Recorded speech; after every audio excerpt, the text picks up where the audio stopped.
had in mind to wash a kabeya. Now, do you have to actually eat the kabeya? That's also another question. Rav Chaim wants to say no.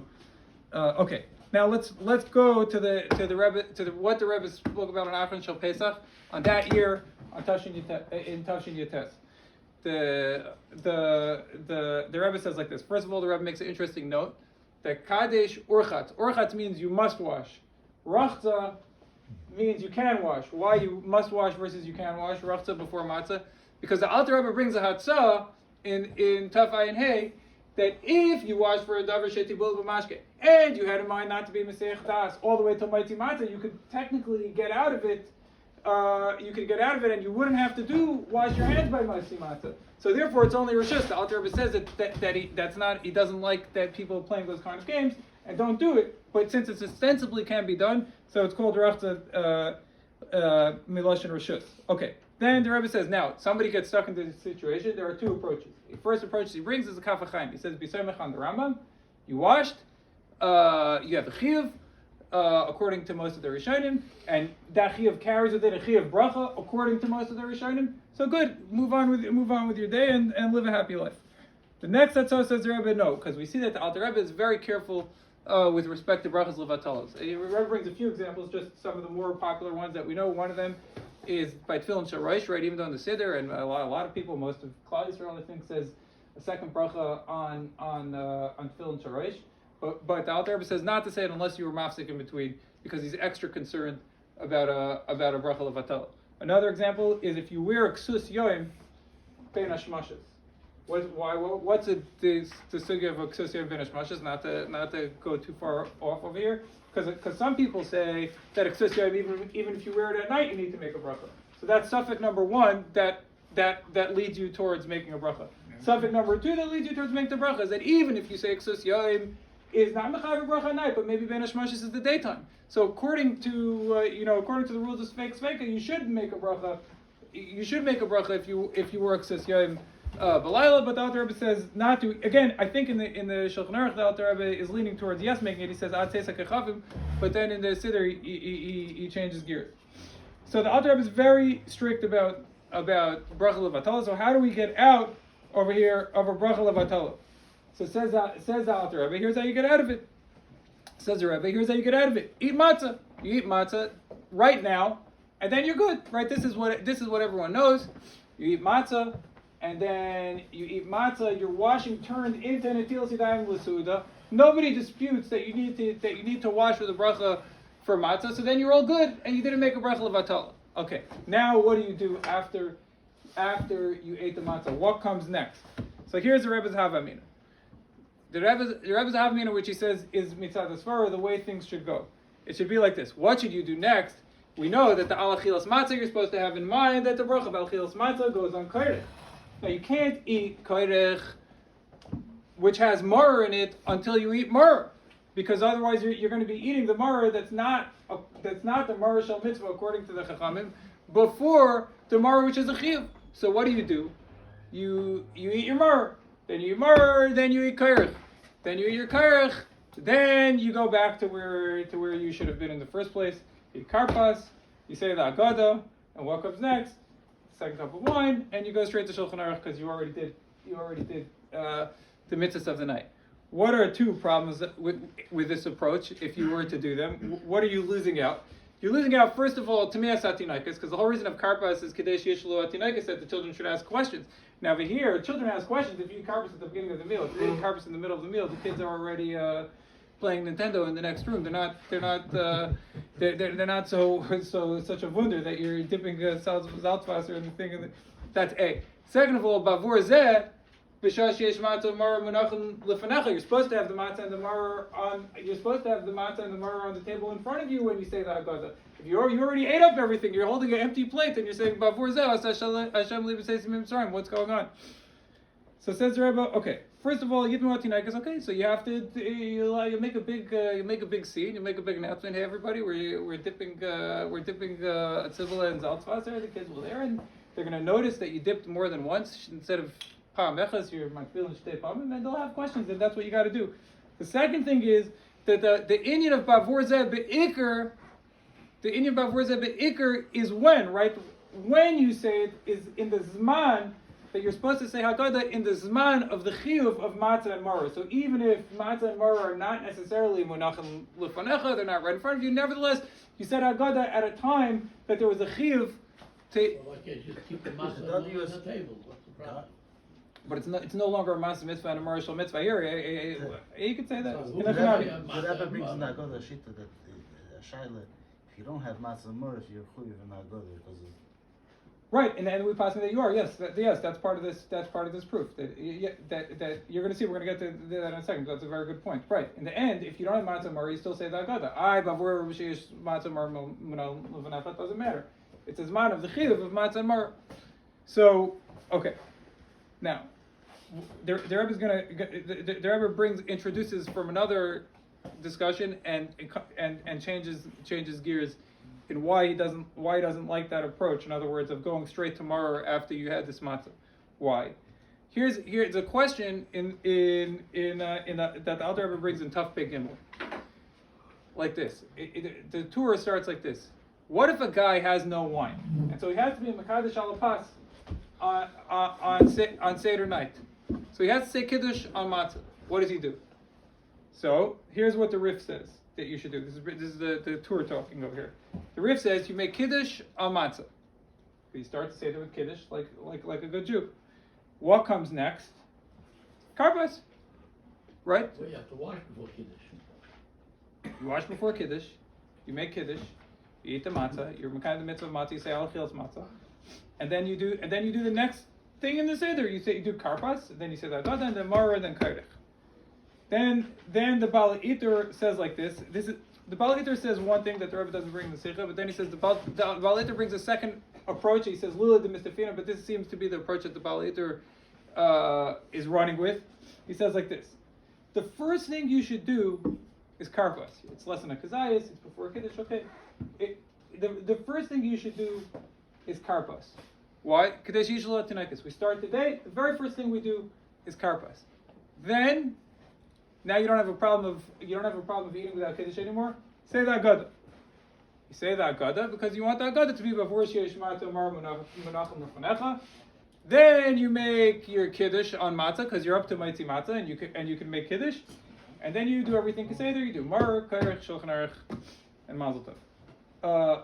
But what the Rebbe wants to bring out from here is that both the Rif and the Baal Iter they seem to be leaning in the importance that karpas should be your kickoff before maror. Okay, matzah, maybe you have no choice, but karpas should be the start of everything, to the best of your ability. And here's what the Alter Rebbe, here's the lashon of the Alter Rebbe when he brings this halacha.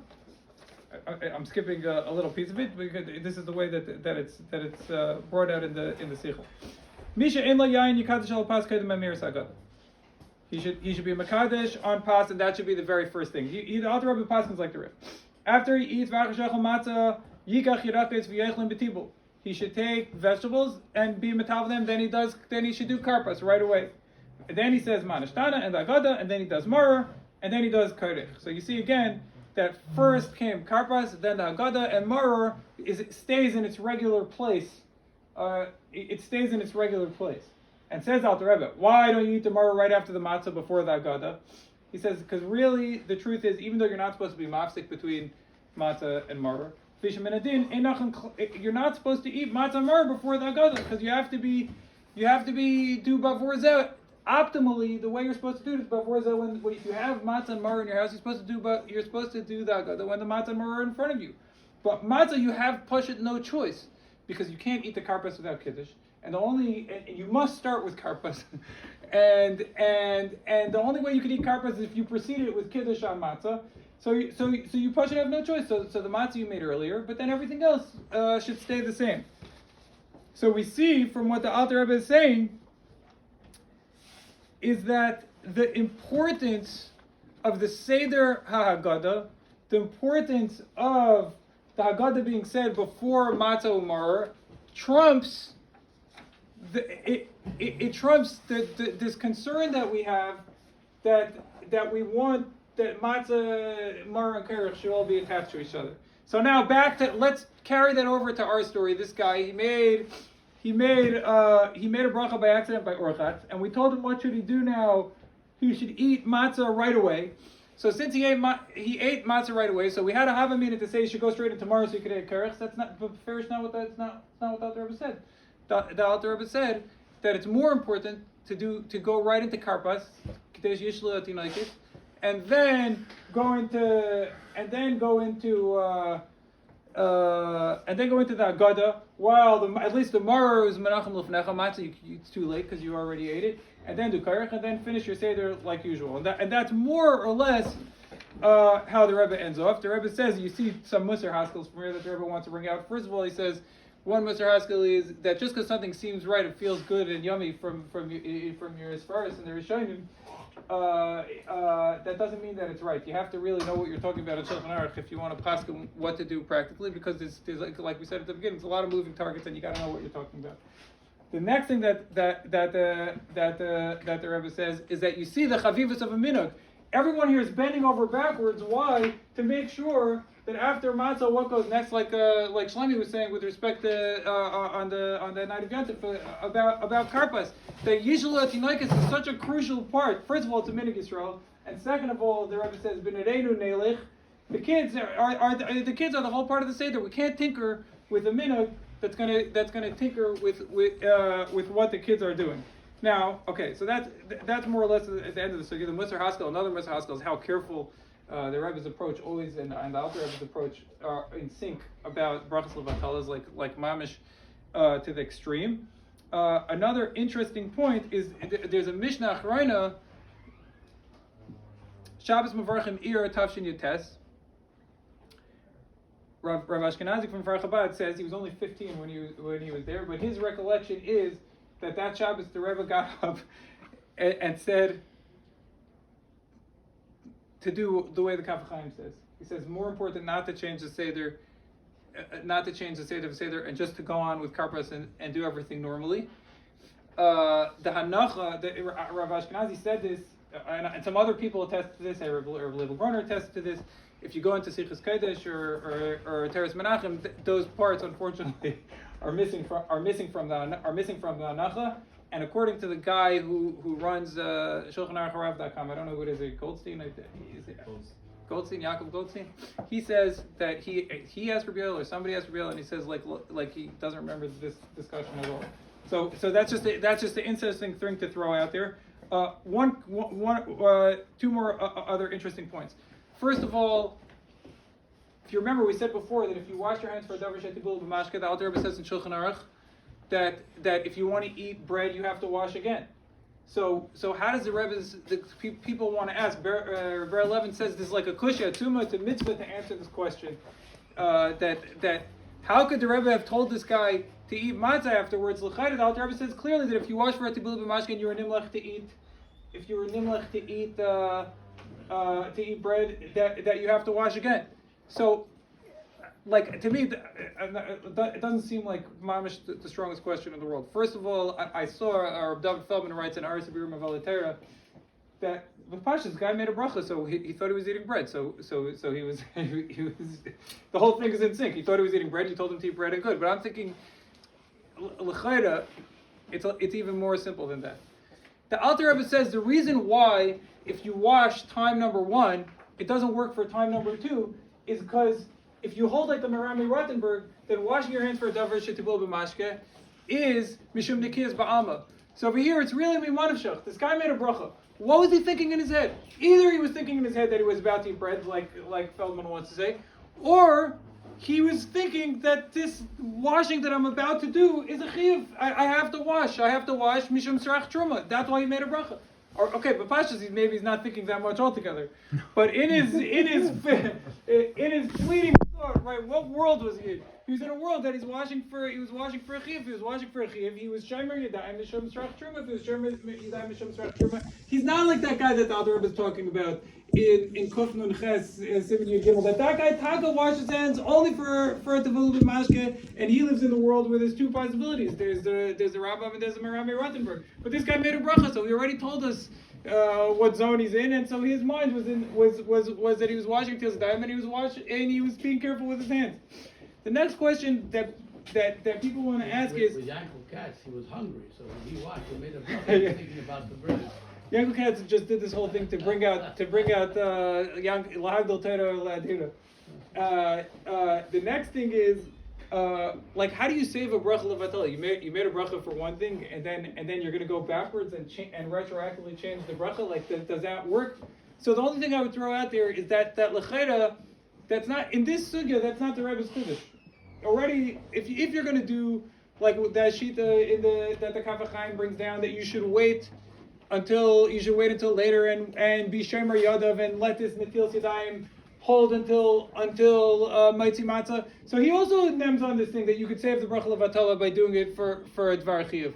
And if you want to say like Rav Shlomo Zalman Auerbach that he's telling you now that you have to eat a kazayas, so he's, even though you were planning on eating less than a kazayas, he also believes that by doing something that generated the chiyuv. But pashtus, the Indian is you washed your hands to be mekayim exeris chachamim, and in the end you did it suboptimally in terms of how to be mekayim the chiyuv, and in the end you fixed it up with the chiyuv.